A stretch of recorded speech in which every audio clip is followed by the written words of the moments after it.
සිසු අයිතියට පත් කළ වගයි.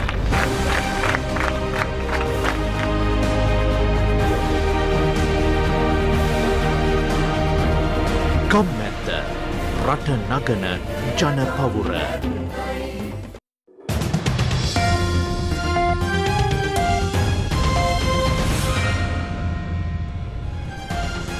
A very good afternoon and welcome to Lunchtime News on TV1, the People's Channel. You're here with me, Sandro Satijit. First, let's take a look at your headlines.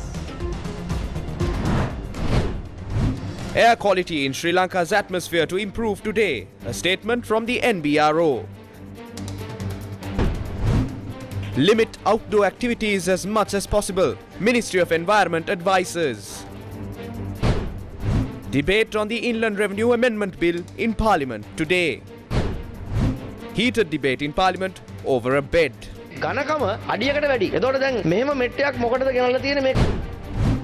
Quarter-final rounds of the FIFA World Cup 2022 to kick off from today. The National Building Research Organisation predicts the air quality in Sri Lanka's atmosphere to improve today. Chief Scientist attached to the NBRO's Air Pollution Management Unit, Sarath Premasiri, says the situation is expected to return to normalcy following the change of wind flow. This weather anomaly arose when dust particles from Indian subcontinent were pushed to Sri Lanka after a cyclone condition resulted in the change of wind flow. The smog experienced yesterday was visible across most parts of the island even today, although at a lower intensity. Yesterday, Sri Lanka's air quality was recorded between 150 to 200, which the NBRO said was in the unhealthy range. ඒ තත්ත්වය පහව ගිහිල්ලා සුලන් දිසාව වෙන පැත්තකට හැරිලා තියෙන නිසා ඉන්දියාවෙන් මේ වෙනකොට අපිට කන්ට්‍රිබියුෂන් එක ගොඩක් මාඩුයි. අද උදේ තත්ත්වය ගත්තොත් අද උදේ ගොඩක් නගරවල හොඳයි කියන වායුගුණ තත්ත්වය. Contribution from India is very less now since wind flow has changed and the situation has eased. By this morning, the air quality of most urban areas had returned to moderate. If we take Colombo, air pollution rate is around 25 to 30 cubic meters. This is something common for this time of year. The unhealthy levels have reduced by now and it has returned to moderate. We expect this to continue. However, if wind flow changes once more, we will notify the public. No one should fear this situation. It is best if you can wear a mask. නමුත් සිදුවන සුළං වෙනස්කම් නිසා යම් කිසි අවස්ථාවක වෙනස් වුණොත් අපි නැවතත් දැනුම් දෙනවා මාධ්‍ය තුලින් ඔයගොල්ලොන්ට. කිසිම කෙනෙක් බය වෙ යුතු නැහැ මේ තත්ත්වයට. මොකාවරණ පළඳින එක කොකටත් හොඳයි. Issuing a weather advisory, the Met Department notes, due to the impact of the severe cyclonic storm Mandus over the southwest Bay of Bengal, many parts of the country are expected to experience cold weather today as well. It is very likely to move west-northwestwards and cross North Tamil Nadu, Puducherry and South Andhra Pradesh coast over southwest Bay of Bengal around midnight today.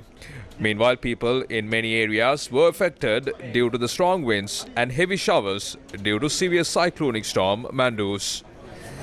Our correspondent noted more than 100 houses in the Yalkumbura, Thane Agama and many other villages have been damaged due to strong winds yesterday. Vehicles were damaged and power supply was also interrupted in several areas. Vehicular movement along several roads in Passara were completely halted as of this morning. Our correspondent noted the situation is as a result of trees falling onto high voltage towers along the Madosima Passara and Passara Lunugala roads. Damages were also reported to many houses in the area. Around 10 houses were damaged in the Kurupanavala area in Norelia due to gale winds.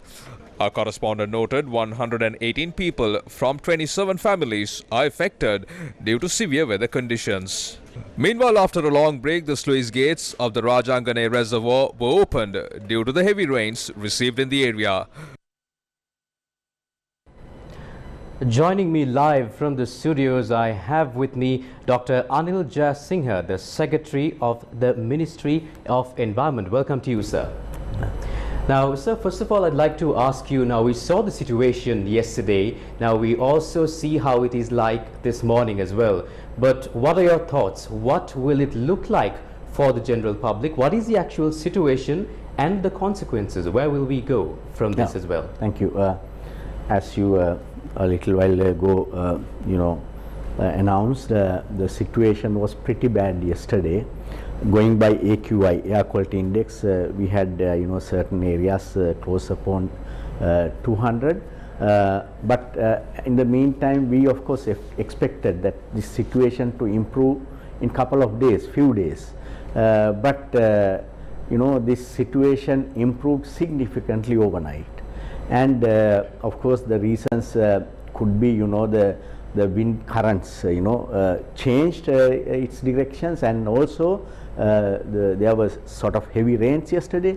And to see that today by 8 a.m., if you go by color coding, the 4 districts indicates good air, and then rest of the country indicates amber, which is just well, still you could say not bad, but above amber is going to be bad. Now, Doctor, when it comes to the situation yesterday, even though it is relaxing now, we saw that the situation was really bad yesterday, and the people were outside. I believe sometimes some people not even aware of what was happening, but Newsfirst did make sure everyone was aware. But what about the people who were outside yesterday? The respiratory issues, those with respiratory issues, and those who may have already been exposed to this. What are the steps that they can take, or the general public can take even now, to minimize the effects caused yesterday? Yeah, we believe that the exposure was not long enough to cause significant damage. But of course, those who would have having the acute diseases, especially the lung and heart, better for them to go to the doctor and just assess the situation. But otherwise, I think things should be okay. But still, we advise those elderly and the children and the people with comorbidities like lung and heart and other cancer, for them to be confined to premises as much as possible. We can't ask people to not to go out, right? And but in the meantime, even for healthy, not to do jogging outside, not to do exercise, because when you do exercise and jogging and with the respiratory rate, you get more particulate matter into your So doctor, lungs. are you asking people to stay indoors? Well, not categorically, as far as possible. When you need, yes. Then of course you wear a mask. Mask may not be 100% solution, but then that is what is available for us. And to see, there are some cities in the world where people undergo this condition for a longer periods. So luckily, it's going down. So we believe that it will further get better. When do you expect it to be fully safe, doctor? Anytime soon?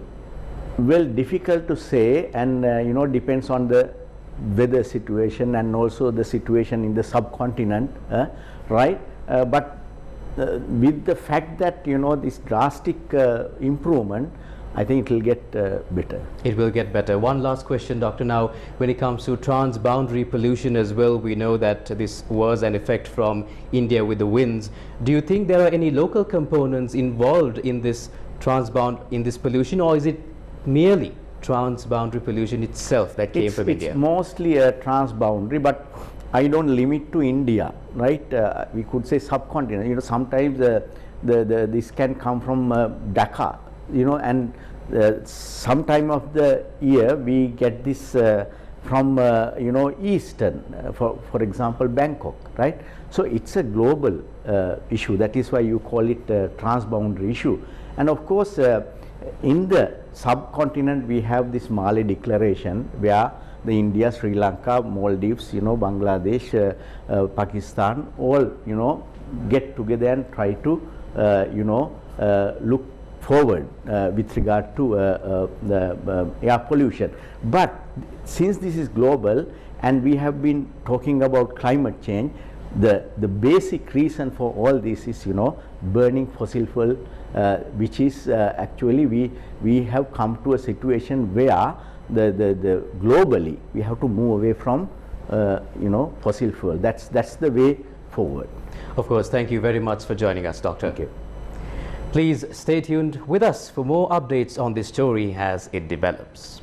Moving on to other local stories, professionals including representatives of the GMOA organized a protest opposite the Polduva junction in Battaramulla, urging the government to remove provisions of the Inland Revenue Act that are detrimental towards working masses in the country. The CEB Engineers Union, the Government Medical Officers Association, Ceylon Bank Employees Union among several other trade unions protested in Battaramulla.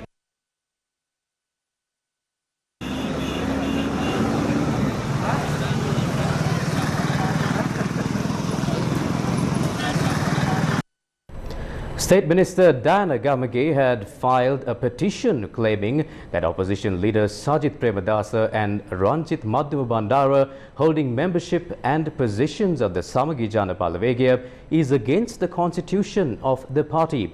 Accordingly, both Sajith Premadasa and Ranjit Madhumabandara were ordered by a Colombo District Court to appear in court on the 25th of January next year.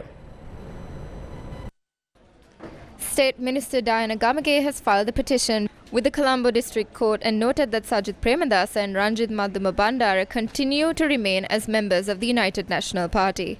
As evidence, Diana Gamage had produced an affidavit from the General Secretary of the United National Party and a judicial process that Ranjit Madhumabandara had taken to challenge disciplinary action by the UNP as evidence material in her petition. She requests the court to deliver a ruling that both Sajith Premadasa and Ranjit Madhumabandara holding membership of the SJB and holding the posts of leader and general secretary of the SJB are illegal. Diana Gamage has also requested an order suspending those from holding the said positions under the examination of the petition is complete. The chairman of the Committee on Public Finance, MP Dr. Harsha De Silva, stated yesterday that the Casino Business Regulation Act was passed subject to strict conditions. Is that we have now twice postponed or said we need to reconsider the decision on approving these two gazettes on issuing licenses for casinos. They are actually supposed to issue a license, and one is to issue a license, the other one is to designate the area for the casino. The main issue that we couldn't agree on is how is this going to happen without a regulator, right? There is hardly any country in the world, in well-governed countries, that casinos are operated without a regulator. And we also found that there are a lot of online casinos. As a matter of fact, we were all shocked. The officials from the Inland Revenue Department said yesterday that they went looking for the casinos at the given addresses, but they didn't exist. So our research people, while they were chatting, went online to see that they actually did exist. They were in hotels and various rooms and things like that inside hotels, right? So that is the level of regulation, which is completely unacceptable. But given the government's insistence that these casino licenses must be given to attract tourism and to bring in foreign direct investments, we as a committee didn't want to object to that. But at the very least, we wanted the finance ministry to give us a time plan and duration for each activity and who will be responsible for such before we gave them a go-ahead. During the parliamentary session today, several MPs expressed their opinions on several items received to the parliament, including a bed. Speaking in Parliament, SJB MP Buddhika Patirana stated that there were several items received to the Parliament on the 28th of July at 11 a.m. However, the purchases were not made by the Parliament. The payments for these items were paid by a private company, and he also mentioned that he is tabling the receipts of the purchases where it indicates the payments were made by a private company. He noted the items were sent to the President's office and including a luxury mattress as well, and it is still placed at the President's office. The MP questioned the requirement for such a mattress. He requested members to accompany him and inspect, and noted it is a threat to everyone in the Parliament housing items such as this. දිවුරුම් දීම වලට අදාළ සියලු බිල්පත් ජනාධිපතිතුමාගේ පෞද්ගලික සල්ලි වලින් නිරවුල් කරා කිව්වට ඒ සල්ලි නිරවුල් කරලා තියෙනෙත් මේ පෞද්ගලික ආයතනයේ විසින්මයි. ඒ ලියකියවිලිත් මම මෙතන මේකන මේ දෙක පතිරණ කරු മന്ത്രിතුමා කියපු කතාව විහිළුවකට බැහැර කරන්න බෑ. ඇඹිලිපිටියේ එහා පැත්තේ හම්බෙගමුවේ An event to present awards and certificates to those who participated at the annual Parliamentarians sports meet was held at the parliamentary premises yesterday. President Ranil Wickremesinghe was also present at the occasion. The Parliamentarians' annual sports festival was held for the third time under 6 categories. WHM Dharmasena won the checkers tournament, while Gayashan Navananda won awards for checkers, chess, carom, table tennis and snooker.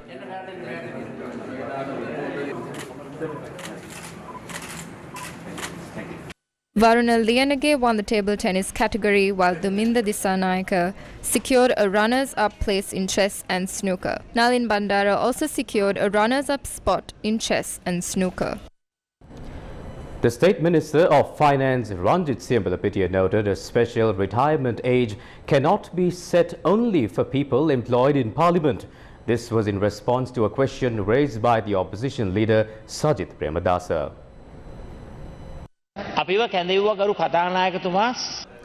Honorable Deputy Speaker, we were invited to a staff advisory committee meeting. Myself, the Speaker, Honorable Susil Premajayantha were present, and they also invited Ranjit Siambalapitiya.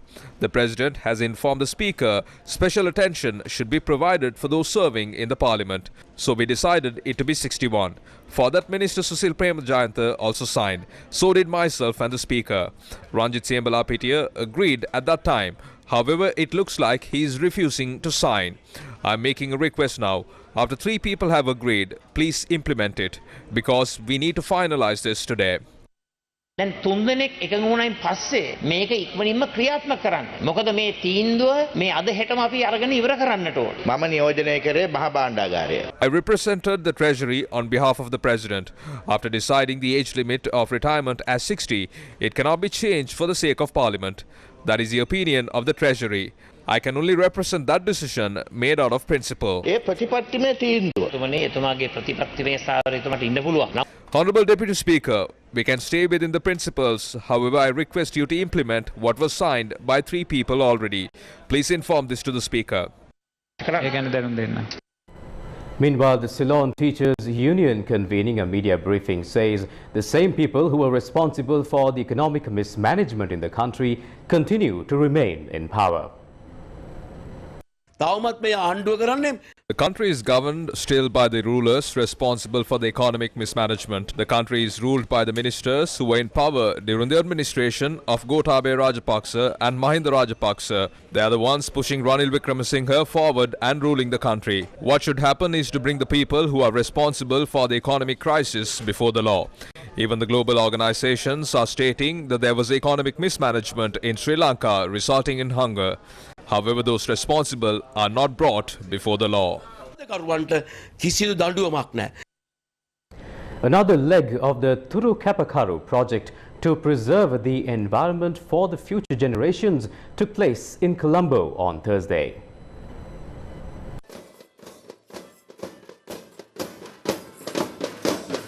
Suru kappakaru is a project initiated by S1 Lanka Private Limited and Newsfirst solely to preserve and protect the flora and fauna which make up the environment of Sri Lanka. Another leg of this program took place on Thursday the 8th at the Dudley Senanayake College in Colombo. Thursday's event took place with the participation of Juan Fernandez Jardon, the senior human rights advisor in the office of the resident coordinator in Sri Lanka.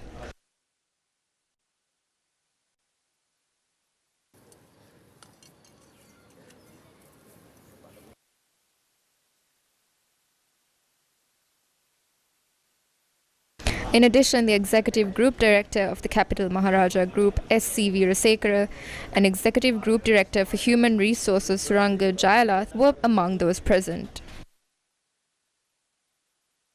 We are having the program at Dadli Senaka School. This is to plant the saplings. What we are doing here is creating a foster guardian to protect a plant. We grow a plant here, but one of these students would become the foster guardian of that plant, and he or she will start protecting the plant until it grows, and then when they leave the school they will hand over to the next generation. What we're doing right now is creating a mindset, creating the heartful affection towards the plant. Well, the prime objective of this is to make some relationship or communication between the kids and the nature. The majority of the disasters that we're facing today in the absence of trees, one is that the air pollution, other one is that floods, the earth slips, you name it. It takes the life of everyone today. The Sirasa Shakti Pothyatra book donation drive launched to support the academic activities of school students who have been battered by the economic crisis got underway on Friday. The Sirasa Shakti Pothyatra book donation drive will continue until the 24th of December, and you can donate exercise books, colouring books, pencils, pastels, rulers and colour pencils among others to the following collection points: Head Office of the Capital Maharaja Group in Colombo 2, Depanama Studio Complex, Stein Studios Ratmalana, Echelon Square in Colombo, Kandy City Centre. The stationery items that you donate will be delivered directly to the children during Christmas. Day 8 of Say No Together, an awareness program on gender-based violence, was held in Colombo on Thursday. Say No Together, an awareness program on gender-based violence, was held in line with the global 16 days of activism on gender-based violence. And what we had was a very interesting discussion that was facilitated by an organization called Enable Lanka Foundation. And we talked about gender-based violence and persons with disability. How people with disability experience gender-based violence in a much more intense and horrific way than the rest of society, and how Sri Lanka doesn't have enough infrastructure to protect them and safeguard them. And tomorrow we will have further conversations about dating violence, and then on Saturday we have a full day of workshops for children and parents about preventing child sexual abuse. So we invite everyone to please come down to the event and learn and be a part of changing society. The event will continue till the 10th of December at the Independence Arcade premises. The program is held from 2 to 8 p.m. on weekdays and from 12 to 8 p.m. on weekends.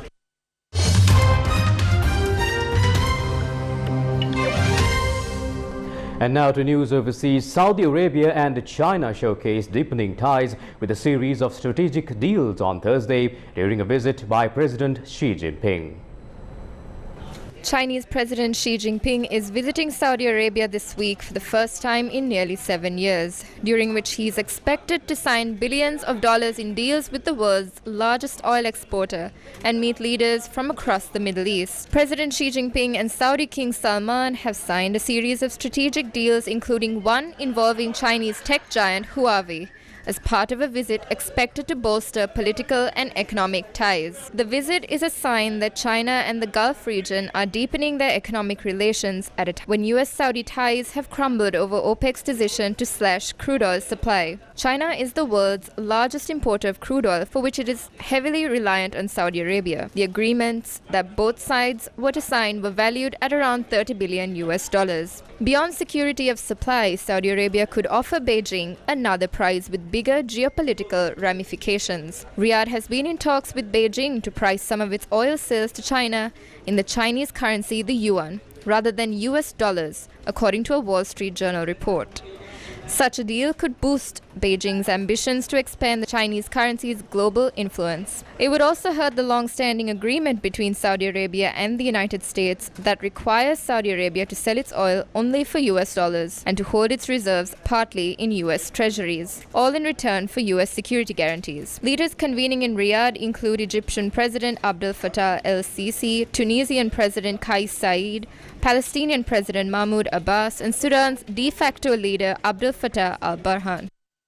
The quarter-finals of the FIFA World Cup 2022 will be held from the 9th of December to the 11th of December.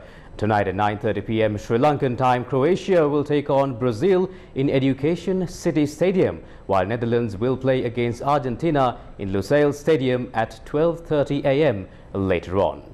That's a wrap of your news for now. Bringing you the news from the news desk, I'm Sandro Satyajit signing off. Have a beautiful day.